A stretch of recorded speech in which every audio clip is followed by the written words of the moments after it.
Hello, welcome back to the Vibrant Soulful Wellness Podcast, a space for simple ideas, practical strategies, and meaningful practices to support more vibrant, soulful living at work and in life.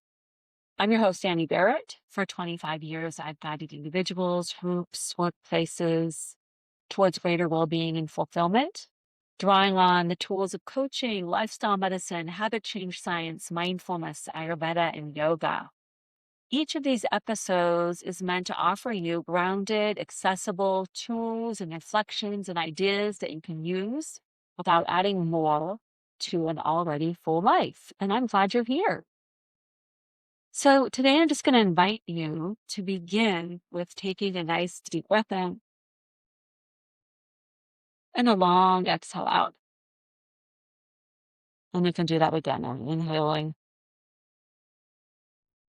and exhaling and just feeling that when you do that, you're inviting more room into your body. You've got room to breathe, room to think, room perhaps to see your life from a wider vantage point.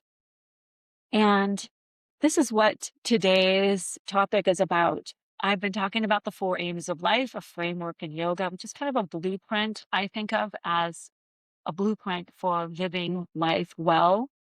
The first aim we talked about was dharma, which is a word that means purpose, one's duties, one's callings, what kind of gets you up in the morning, that's making you come alive. The second aim is artha. Artha traditionally is thought of as prosperity and abundance, the kind of the things that we need to live life well. And the spin I took on it was our vitality, right? Our vitality is a form of abundance, and our vitality is very much tied to our purpose. The third aim, kama, is what we talked about in the last episode, which is the pursuit of pleasure and enjoyment, recognizing that life is not just meant to be managed, life is meant to be lived, which is to include enjoyment in the way we move through our days. And then this episode that's about moksha. Often it's translated as liberation or freedom. In classical yoga tradition, moksha points to the freedom from cycles of suffering and limitation. And in the context of our everyday lives, I think of it most simply as, and perhaps usefully as, a kind of a spaciousness, an inner spaciousness, and a way to sort of see life from a bigger vantage point. And I think of it as the experience of not feeling so boxed in, not feeling so defined by our roles and responsibilities, by everything we carry and managed. Sometimes we feel small and contracted, that kind of small sense of self that takes over and just sort of see things very in a narrow band rather than the full perspective of life. So I think moksha as a return to something larger. Maybe we experience this as a widening. So if you need to come back to the breath and you just feel the breath moving in and out, and you feel this feeling of widening in your own body, that as you inhale, the breath widens. And it widens you not just physically, but you might feel, there's more space in your heart, more space in your mind. Like it's springtime right now, as if I were to open up the window and let in the fresh air. So suddenly we're not just looking at our lives from inside a closed room, but from a wider vantage point. That's what I think of moksha is. It's still the same life I'm living, but I begin to see it differently with more space, more perspective, even more ease. And so I think of this as freedom from smallness. And I just want to share some reflections on moksha and the way in which we might invite this feeling of spaciousness to be more operative in our lives. When I'm teaching yoga, I sometimes describe this as connecting with a larger field. And again, this can be as simple as our breath, recognizing that, yes, we're part of this larger field. Just like in spring, we open up the windows and we're like, oh, I'm part of this bigger world. The same air that moves in and out of your body is the air moving through trees, across oceans, really through every living being on this planet. So there's this shared aliveness. And it's a reminder that we're not separate, we're not alone. And when we tune into this even briefly, like just with the breath practice, something in us expands. We're less confined, less contracted, less small. And this can invite something very meaningful in our own life. So, moksha, freedom from smallness. We're bigger than our roles and responsibilities. Moksha as spaciousness. We begin to feel as we breathe that there's more space on the inside, which feels good. And we recognize, there's more space on the outside.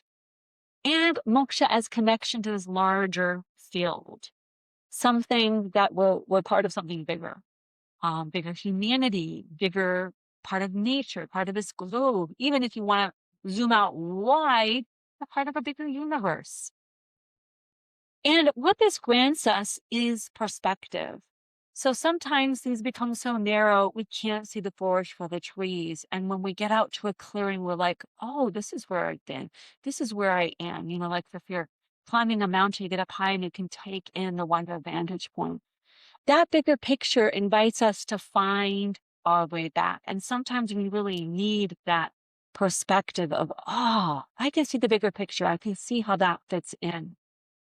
And I think of this as an access point. It doesn't mean that we won't feel stress or smallness sometimes, but we know how to return. We remember that we're part of something bigger. We have practices like the breath, or in my yoga classes, we find that in our bodies through breathing and moving. When we do this on a regular basis, it actually updates our operating system. So when I get on my yoga mat, which you might be able to see behind me, this updates my operating system, my body, so that my body feels more spaciousness. My muscles can stretch, my torso can open up, my diaphragm can expand. I update the operating system of my body physically, but breathing or practicing meditation, or even taking a walk, especially taking a walk outside when there's fresh air, this updates our operating system. So we remind ourselves, we're part of something bigger. It's that opening up the windows, a wider vantage point. Each of us lives in our own space between, as it were, earth and sky. And sometimes that space feels very small. But when we breathe it open, we discover that, there's a lot of space in this body. There's a lot of space in my heart. There's space on the inside, but there's also space on the outside. So practices that grant that space. And I invite you to think about, what are practices that give you a sense of being part of something bigger, that give you a sense of spaciousness, a sense of perspective. Practically, it might just be like we did just now, taking a moment to breathe in and out, and just recognizing that can be a gateway to more spaciousness. It might be another physical practice like yoga or walking outside. It might be doing something in community. Maybe there's a community activity, a volunteer day or a festival, and you find yourself part of something bigger, part of something larger, a movement or a cause. And so recognizing that all of these are connections to this word moksha, freedom, spaciousness. Alone, and there's other humans out there, other beings out there, and that grants us a little bit more ease. And when I remember I'm part of something bigger, it also makes me more skillful in the way I operate in the world, recognizing that whatever I do, it's a ripple effect that moves outwards. And perhaps even I recognize I can be of greater service. So in this way, moksha, freedom, spaciousness, is created to these other aims. It's created to purpose, because when we have the bigger perspective, we recognize our purpose, our calling is part of something bigger, that we are here on this planet to collaborate with the universe, to offer something that only we can uniquely offer. And we're just one person, but we're part of many other human beings that are also offering their unique calling, their unique service, their unique gifts. So moksha is related to our purpose and to our contribution and our real world impact. So I invite you to think about the practices that you have that connect you to spaciousness and perspective. And perhaps we might even take a moment and do another breathing practice together. So you could be sitting, you could be driving, you could be walking. But I invite you just to bring your awareness to your breath again. If you have space to having hand to heart and hand to belly, you might do that. Or you can just imagine. And just feeling and sensing the breath as it moves on. Feeling and sensing the breath as it flows out. Feeling the way the breath expands within you as you inhale. You can take up space. As you exhale, feel the way you share the breath back out, moves back out into the world. Inhaling and exhaling.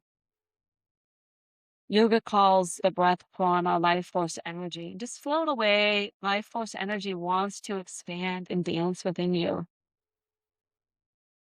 And the way you also contribute and offer life force energy back out through your own breath, through your ideas, through your emotions, through your actions, through your movements. And as you're breathing in this way, just invite yourself to connect with that bigger space. You may feel on the inside. On the inside, you feel more spacious. And as you exhale out, just feel the way there's spaciousness on the outside. Even if you're inside, you can imagine the windows opening, inviting you into this larger field.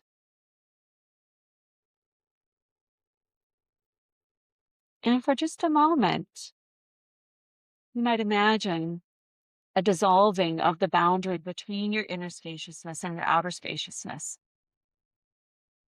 So you invite yourself just to be filled with a feeling of spaciousness, room, room to move, room to feel, room to imagine.